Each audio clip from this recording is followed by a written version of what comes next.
बच्चों को स्कूल से निकलते हुए देख रहे थे। वह सोच रहे थे कि सभी लोग स्कूल जाते हैं और हम यहीं पर ही रहते हैं। हमारा मन भी पढ़ाई में बहुत लगता है, लेकिन हम पढ़ नहीं पा रहे हैं। तभी स्कूल में से एक शिक्षक बाहर आया हूँ। उन दोनों को खड़ा हुआ देखकर मुझे लगा कि तुम दोनों बच्चे यहाँ पर क्या कर रहे हो। तभी दोनों कहने लगे कि हम पढ़ना चाहते हैं, बट हमारे पास इतने पैसे नहीं हैं जो हम एडमिशन ले पाए। शिक्षक ने पूछा कि तुम क्या करते हो। दोनों कहने लगे कि हम सुबह से शाम तक दुकान पर काम करते हैं और एक झोपड़ी में रहते हैं। हमारा मन भी पढ़ाई के लिए करता है, बट हमारे पास पैसे नहीं है। शिक्षक ने दोनों बच्चों से कहा कि कल मुझसे आकर मिलना, मैं तुम्हारे लिए शायद कुछ कर सकता हूं। अगले दिन सुबह दोनों बच्चे स्कूल में गए और शिक्षक को स्कूल के बाहर मिल गए। वह दोनों को अंदर ले गए। जब दोनों बच्चे अंदर गए तो उन्होंने प्रिंसिपल से उन बच्चों को मिलवाया और कहा कि मुझे लगता है कि ये दोनों बच्चे बहुत ही मेहनती हैं और जीवन में कुछ कर सकते हैं।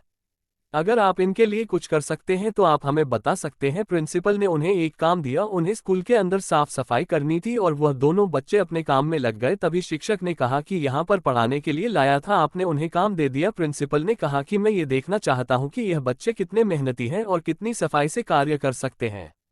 जब बच्चों ने काम कर लिया तो प्रिंसिपल उनके काम को देखने के लिए गए थे। प्रिंसिपल ने देखा कि उन दोनों ने बहुत ही मेहनत से काम किया है और बहुत ही साफ सफाई से काम किया है, तो उन्हें वह बच्चे पसंद आने लगे। उसके बाद प्रिंसिपल ने पूछा कि तुम दोनों कहाँ पर रहते हो। दोनों पर बच्चों ने कहा कि हम एक झोपड़ी में रहते हैं और हम दोनों दोस्त हैं जो कि बहुत साल से एक साथ ही रहते हैं और हम एक दुकान पर काम करते हैं जिससे हमें कुछ आमदनी हो जाती है और अपना खर्च चलाते हैं। प्रिंसिपल ने कहा कि मैं जानता हूँ तुम बहुत मेहनती हो और आज के बाद से तुम्हारी झोपड़ी में रहने की जरूरत नहीं है।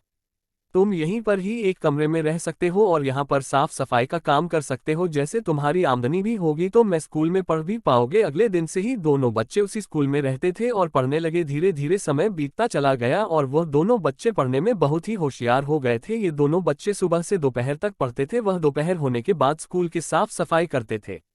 इस तरह उनका जीवन अच्छे से चल रहा था। धीरे धीरे उनका जीवन अच्छाई की ओर बढ़ने लगा और आगे चलकर वह एक महान शिक्षक कहलाए। वह दोनों जब शिक्षक बन गए थे तो उसी स्कूल में पढ़ाते थे। प्रिंसिपल आज नहीं रहे थे, बट वह दोनों अपना कार्य बहुत ही होशियारी से करते थे और उनके जीवन में खुशियां लाने वाले शिक्षक से उन्हें प्रेरणा मिली कि जीवन में तो सब कुछ कर सकते हो।